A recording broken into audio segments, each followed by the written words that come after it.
현재 한국인 두뇌는 유대인과 더불어 지구상의 쌍벽을 이루고 있습니다. 최근 영국의 얼스터대 리처드린 교수와 핀란드의 헬싱키대 타투 바나넨 교수가 세계 185개국 국민의 평균 지능 지수를 조사한 결과 한국은 조사 185개국 중 홍콩에 이어 106으로 세계 2위를 차지했는데요. 홍콩이 중국의 영토인 점을 감안하면 한국은 사실상 세계 최고의 지능 지수를 가진 민족이란 걸 보여주고 있습니다. 세계 185개국 중 한국인이 정상급 지능을 가졌다는 사실은 우리에게 기분 좋은 일임에는 틀림없죠. 이에 대부분의 학자들은 우리 민족이 머리가 좋은 이유가 표음 문자와 표의 문자를 겸해서 쓰기 때문이라고 보고 있는데요. 일부 학자들은 우리가 활을 잘 쏘는 민족이라 머리가 좋다 주장합니다. 활을 쏘는 것은 고도의 집중력과 끈기가 필요한 운동인데 우리 양궁 선수들이 국제 무대에서 금메달을 휩쓸고 있기 때문이죠. 이처럼 한국인들의 두뇌가 우수하다는 것은 세계가 인정하고 있습니다. 때문에 세계의 여러 분야에서는 지금 한국인 인재를 서로 모셔가려 엄청난 노력을 들이고 있죠. 심지어 콧대가 높기로 유명한 왕실에서는 직접 한국을 방문하는 것도 모자라 한국 학생을 포섭하기 위해 막대한 지원을 아끼지 않겠다. 충격 발언을 해 모두를 놀라게 하였는데요. 도대체 한국인들의 어떠한 가능성에 모두가 한국을 주목하고 있는 것인지 자세히 한번 알아보도록 하겠습니다. 얼마 전 브라질에서 열린 수학계의 월드컵인 세계수학자 대회에서는 세계 수학자 2,500명 가운데 젊은 나이에 한 한국인 허준희 씨가 강연을 위해 단상 앞에 섰습니다. ICM의 초청 강연 자격은 우리가 생각하는 것처럼 그저 흔한 발표가 아니었습니다. 누가 무대에 서느냐가 외신에 보도될 만큼 세계 최고 권위이자 특권이었죠. 그리고 그 자리에 한국인이 서게 됐습니다. 그는 50년간 지구상 그 누구도 풀지 못한 수학계 난제를 증명하고 만 29세의 나이로 일찌감치 세계에서 톱클래스 수학자로 통하고 있습니다. 유명 대학 홈페이지에는 그가 발표한 논문과 세계적 수상 경력 목록까지 방대한 양의 기록들까지 존재하고 있습니다. 더욱 놀라운 사실은 이 모든 일이 고작 10여 년 만에 일어났던 것이었죠. 심지어 그는 수학을 전공하지도 않았습니다. 그는 도대체 어떤 삶을 살아왔기에 이러한 업적들을 세울 수 있었을까요? 사실 그는 고려대 통계학과 명예교수인 아버지 밑에서 자라면서 언제나 숫자와 함께 자라왔었습니다. 하지만 모두의 예상과는 다르게 그는 유년 시절에 특별한 수학에 재능이 있는 것도 아니었으며 구구단을 초등학교 2학년이 돼서야 다 외울 수 있었죠. 그래서 아버지께 수학을 배우는 시간만 되면 그는 어떻게 해서든 아버지 몰래 해답지를 보려 했고 서점에 가서 답안지를 보고 베낄 만큼 다른 방면으로 열정을 보였습니다. 이는 다른 과목에서도 뛰어난 천재성을 보지 못하고 그저 한없이 평범하기만 했습니다. 결국 공부에 흥미가 없던 그는 결국 어머니와의 상의 끝에 자퇴라는 결정을 내리게 됐죠. 파격적인 행보를 보이긴 했지만 공부를 아예 놓은 것이 아니라 홈스쿨링에 재미를 붙인 그는 이후 교육자 집안답게 서울대에 입학할 수 있었습니다.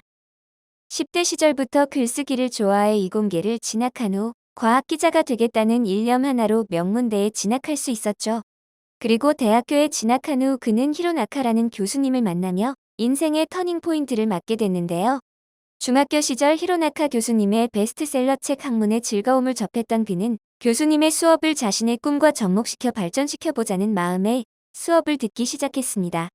하지만 이미 세계적인 명성을 가지고 계셨던 히로나카 교수님의 뛰어난 수학 강의 내용에 그는 수학에 깊이 빠지게 됐습니다. 수학이 하나의 학문이 아니라 수학을 하다라는 행위로서 가능함을 느끼게 해주었죠.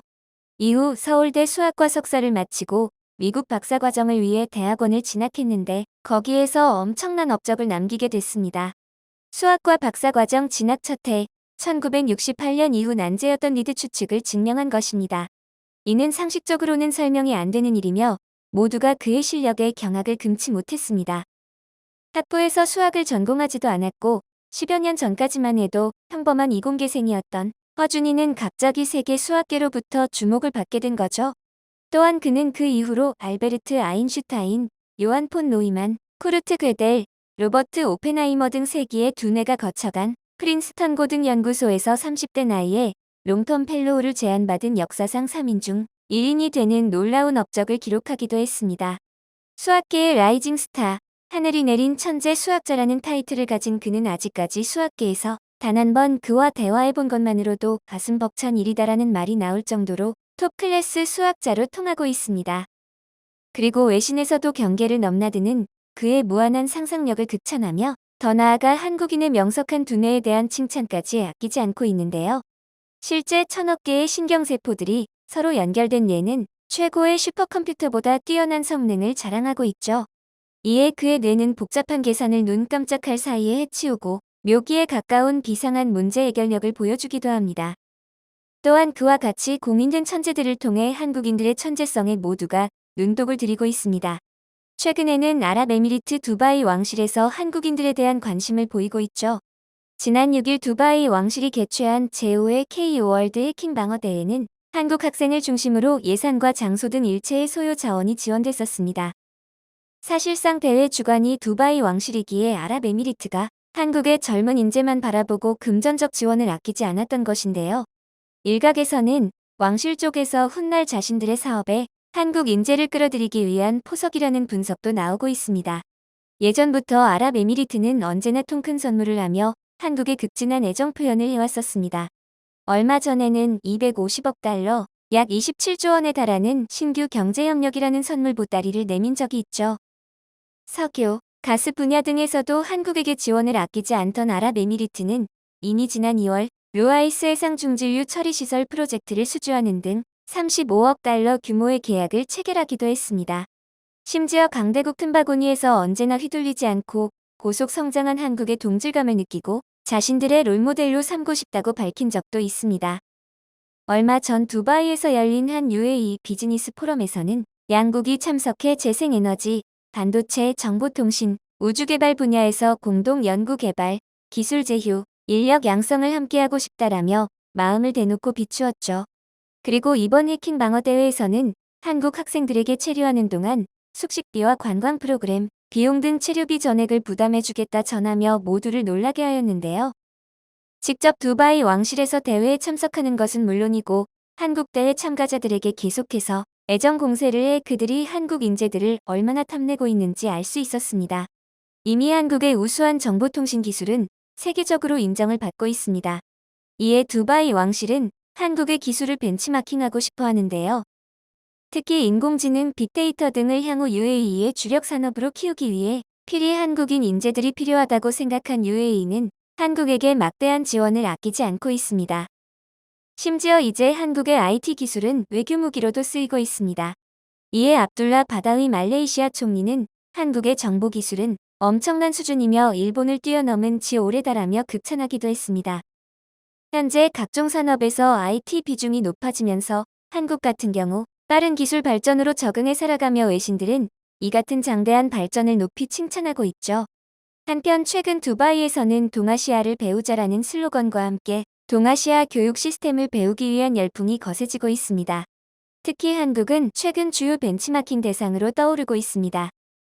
UAE는 당초 일본을 인적개발 표본으로 삼았으나 얼마 지나지 않아 그 대상을 한국으로 바꾼 것으로 전해졌는데요.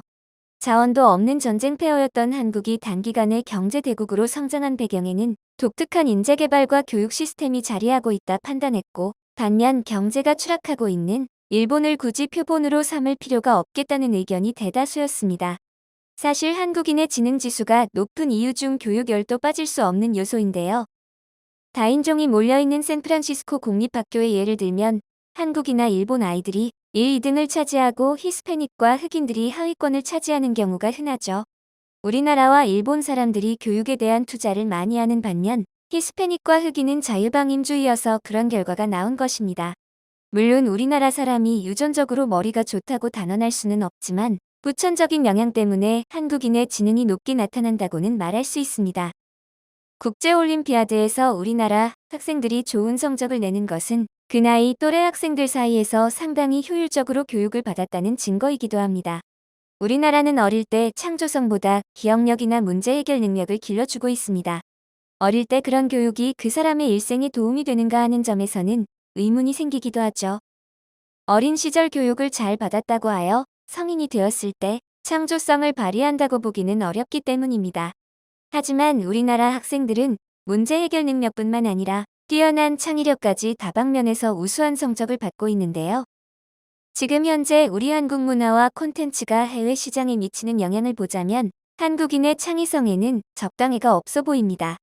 이에 한국인의 창의력이 두려울 정도인데요.